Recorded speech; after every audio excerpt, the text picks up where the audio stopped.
Teman-teman, sebelum nonton jangan lupa ya klik like, subscribe, and share. Halo pamirsa, pripun kabare? Kula sowan malih nggih ngancani pamirsa, temtunipun ing pawartos Jawi kalih kula Sheila Oktarina. Kathah informasi menarik sampun dipun rangkum kagem ngancani wekdal santai pamirsa. Antawisipun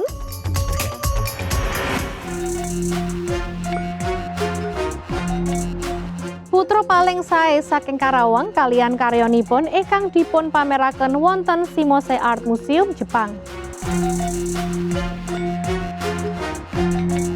Beksan urban etnik ingkang memukau wonten Utrecht, Belanda. Jelajah sejarah beksan bedayan ajang gayung kagungan makna harmoni. Pamirsa menika pawartos Jawi.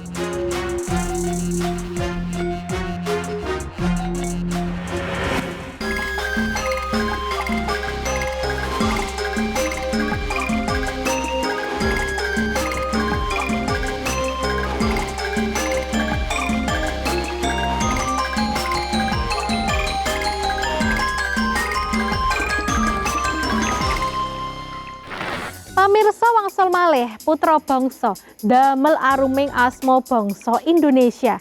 Inggih dinten menika pawartos saking Jepang. Putra paling sae saking Karawang kasil damel karya luar biasa ingkang dipun ramenaken wonten ing Shimose Art Museum wonten Jepang. Wah, kados pundi nggih karyanipun? Mboten namung menika mawon pamirsa, salajengipun setunggal beksan etnik kontemporer wonten Walandi saestu terinspirasi saking budaya Indonesia ingkang maneka warni. Tim Roro tampil memukau lebeting acara Discovering the Magnificence in Indonesia wonten Utrecht kados menapa nggih kaendahanipun? Pamirsa menika sedaya informasinipun kagem panjenengan.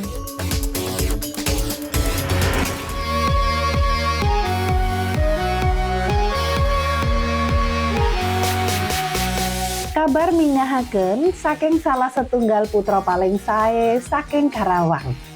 Ingkang karyanipun badhe dipun pameraken wonten Shimose Art Museum Hiroshima, Jepang, wulan April samangke.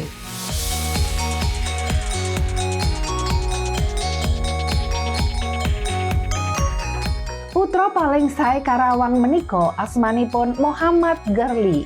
Seniman kaneman wiyosan Walahar Karawang wekdal 1997. Piyambakipun nembe nglampahi pasinaon wonten seni visual intermedia Telkom University Bandung.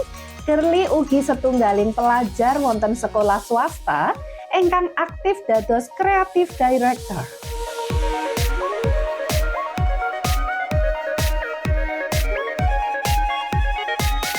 Piyambakipun sampun miwiti karieripun minangka seniman visual sadangunipun 6 warsa dumugi samangke.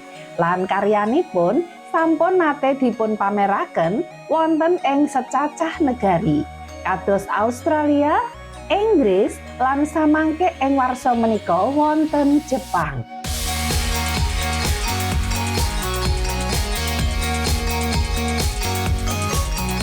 Gerli tansah ngagem metode literatur lan puitis lebeting proses damelipun. Ngasta makna lan ungkapan puitis saking saben kedadosan ingkang dipun panggihi. Menika ndamel papan kagem ngregani karya ingkang mbikak kemungkinan visual lan interpretasi enggal dhateng pamirsa.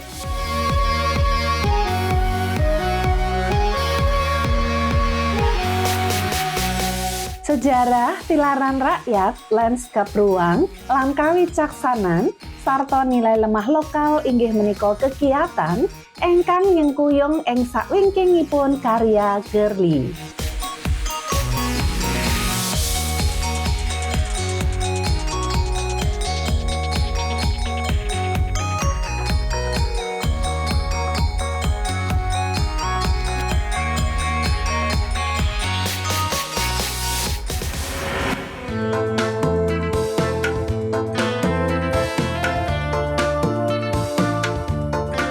Pamirsa, wangsul malih asma Indonesia Arum wonten kancah internasional. Tim Roro ingkang nampilaken beksan urban etnik wonten Utrecht, Walandi.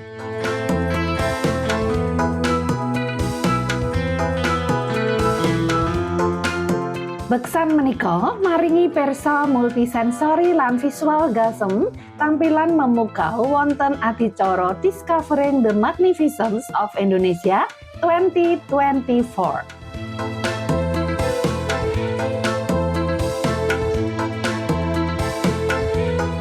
Tim Roro nampilaken beksan etnik kontemporer ingkang terinspirasi saking budaya Indonesia ingkang kathah lan maneka warni. Nyuguhaken pengalaman ingkang benten lebet nikmati budaya Indonesia.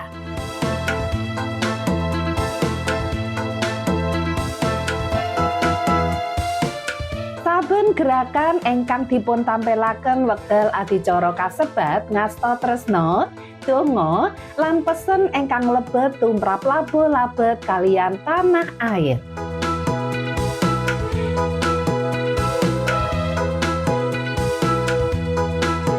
Wonten ing sakwingkingipun tetinggalan menika, wonten setunggaling tiyang ingkang kreatif saking tim Roro. Asmanipun Ronald Su dados Creative Director.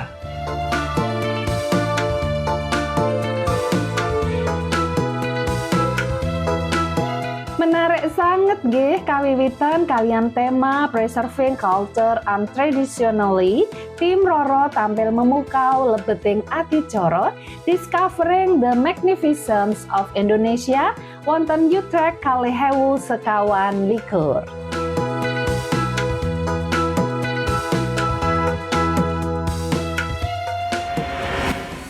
Wah, hebat nggih pamirsa, putra Anem ingkang saya dinten saya kathah ingkang ngasta aruming asma bangsa lan nepangaken seniman Indonesia dhateng donya. Nah, sahabat dados tulodo kagem para putra kaneman ingkang sanesipun supados saged nampilaken bakat seni kasaguhanipun dhateng donya.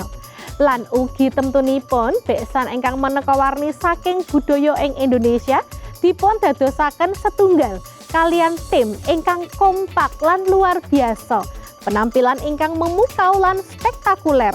Pamirsa, hebat nggih Indonesia dados moncer wonten donya amargi putra bangsa lan kabudayanipun. Kita tilaraken pawartos kalih kala wau salajengipun kita badhe mirsani peneliti Indonesia paling anem ingkang kasil manggihaken fosil kajeng. Yuswa 130 warsa wonten ing Antartika. Panggihanipun saged mbuktikaken bilih rumiyinipun Antartika nate dipun tutupi taneman igem kados saperangan bumi sanesipun. Nah, pamirsa menika pawartosipun.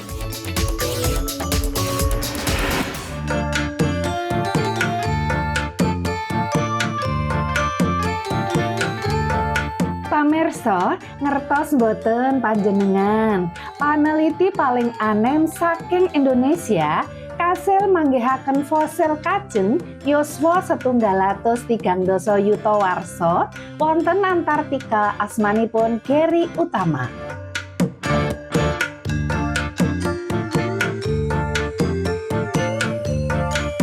Gary Utama nyetak sejarah kalian manggihaken fosil.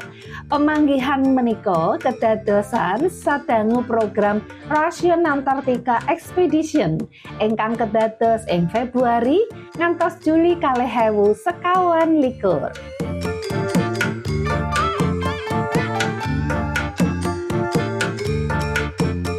Pemanggihan fosil kajeng menika minangka bukti nyata menawi Antartika rumiyinipun dipun kebaki kalian vegetasi ijem kados laladan sanes wonten bumi. Fosil kasebat dipun panggihaken wonten Pulo King George ingkang dumunung wonten zona Antartika Kilen. Pemanggihan menika nyataken teori menawi Antartika nate kagungan iklim ingkang saestu anget lan nyengkuyung pagesangan taneman ingkang lebat.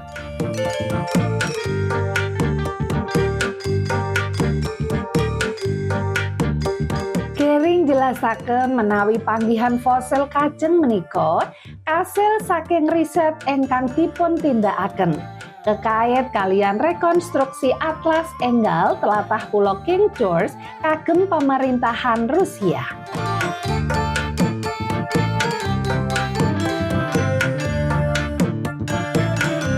Pemanggihan Gary utama menika minangka setunggaling prestasi luar biasa ingkang ngaromaken asma Indonesia wonten kancah internasional.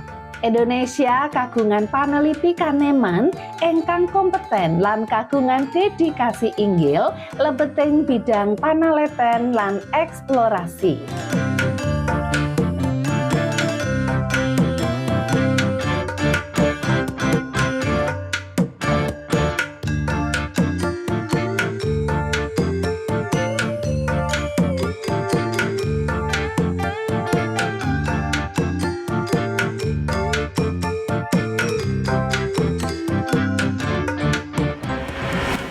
Sangat nggih pamirsa, paneliti Indonesia ingkang paling anem manggihaken fosil yutonan warsa wonten Antartika.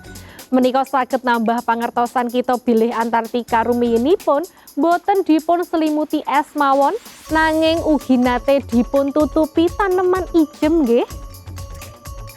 Nah pamirsa, sasampunipun pawartos Jawi badhe wangsul malih kanthi informasi menarik sanesipun nggih, boten usah teng pundi-pundi.